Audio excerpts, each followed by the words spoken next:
నమస్తే శక్తి న్యూస్కి స్వాగతం. నా పేరు విజయ్. ఇక వివరాలు చూస్తే రాష్ట్ర విభజనను ఖండిస్తూ ఈ నెల 13వ తేదీ నుంచి నిరవధిక సమ్మెకు దిగుతున్నట్లు ఆంధ్రప్రదేశ్ ప్రభుత్వ ఉద్యోగుల సంఘ రాష్ట్ర అధ్యక్షులు సూర్యనారాయణ శుక్రవారం ఏలూరులో ప్రకటించారు. ఈ సందర్భంగా ఆయన కేంద్ర ప్రభుత్వం ప్రజాప్రతినిధుల తీరుపై ఆగ్రహం వ్యక్తం చేశారు. ఈ నెల 13వ తేదీ నుంచి నిరవధిక సమ్మెకు దిగుతున్నట్లు ఆంధ్రప్రదేశ్ ప్రభుత్వ ఉద్యోగుల సంఘ రాష్ట్ర అధ్యక్షులు సూర్యనారాయణ శుక్రవారం ఏలూరులో ప్రకటించారు. ఈ సందర్భంగా ఆయన కేంద్ర ప్రభుత్వం ప్రజాప్రతినిధుల తీరుపై ఆగ్రహం వ్యక్తం చేశారు. సీమాంధ్రలోని ప్రతి ప్రభుత్వ ఉద్యోగి ఈ నిరవధిక సమ్మెలో పాల్గొంటారని సూర్యనారాయణ తెలిపారు. సమైక్య ప్రకటన వచ్చే వరకు సమ్మె విరమింపబోమని పేర్కొన్నారు.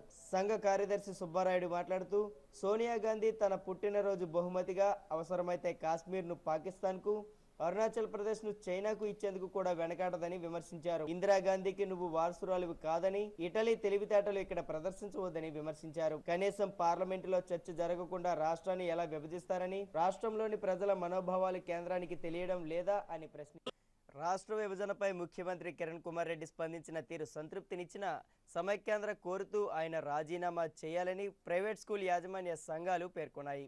శుక్రవారం ఏలూరు ఫైర్ స్టేషన్ సెంటర్లో ఆయన 8వ రోజు ప్రైవేట్ స్కూల్ యాజమాన్యాలు నిరాహార దీక్షలు నిర్వహించాయి. రాష్ట్ర విభజనపై ముఖ్యమంత్రి కిరణ్ కుమార్ రెడ్డి స్పందించిన తీరు సంతృప్తినిచ్చిన సమైక్యాంధ్ర కోరుతూ ఆయన రాజీనామా చేయాలని ప్రైవేట్ స్కూల్ యాజమాన్య సంఘాలు పేర్కొన్నాయి. శుక్రవారం ఏలూరు ఫైర్ స్టేషన్ సెంటర్లో 8వ రోజు ప్రైవేట్ స్కూల్ యాజమాన్యాలు నిరాహార దీక్ష నిర్వహించాయి. అలా చేస్తే రాష్ట్ర చరిత్రలో ఘనమైన ముఖ్యమంత్రిగా మిగులుతారని, రాష్ట్ర ప్రజలందరూ మిమ్మల్ని కలకాలం గుర్తించుకుంటారన్నారు. ముఖ్యమంత్రి తన స్టార్ బ్యాటింగ్ కొనసాగించాలని, 5 కోట్ల మంది ప్రజలు ఆయన వెంటే ఉంటారని, దేవుడిగా కొలుస్తారని పేర్కొన్నారు. సమైక్యవాదులుగా తమ గలాన్ని ఉవ్వెత్తున చాటిన కావూరి సాంబశివరావు, చిరంజీవి కూడా మీడియా ముందుకు వచ్చి సమైక్యవాదను వినిపించాలని డిమాండ్ చేశారు. లేకపోతే వారి సంగతి ప్రజలే చూసుకుంటారని హెచ్చరించారు. రాష్ట్రాన్ని విభజిస్తే కోస్తాంధ్ర ఎడారిగా మారిపోయే ప్రమాదం పొంచి ఉందని రైతాంగ సమైక్య నాయకులు పేర్కొన్నారు. సమైక్యాంధ్రకు మద్దతుగా ఏలూరు వసంతమహల్ సెంటర్ వద్ద రైతాంగ సమైక్య ఆధ్వర్యంలో ధర్నా నిర్వహించారు. సోనియా కేసీఆర్లకు వ్యతిరేకంగా నినాదాలు చేశారు.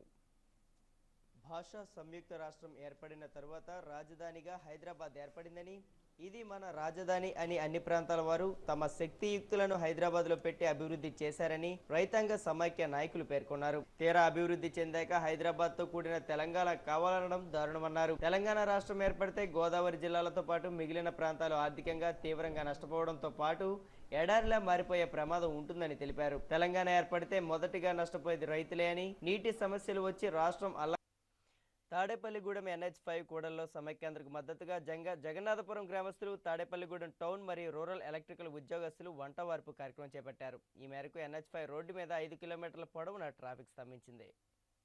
తాడేపల్లిగూడెం NH5 కూడల్లో సమైక్యాంధ్రకు మద్దతుగా జగన్నాథపురం గ్రామస్తులు, తాడేపల్లిగూడెం టౌన్ మరియు రూరల్ ఎలక్ట్రికల్ ఉద్యోగస్తులు వంట వార్పు కార్యక్రమం చేపట్టారు. ఈ మేరకు NH5 రోడ్డు మీద 5 కిలోమీటర్ల పొడవున ట్రాఫిక్ స్తంభించింది.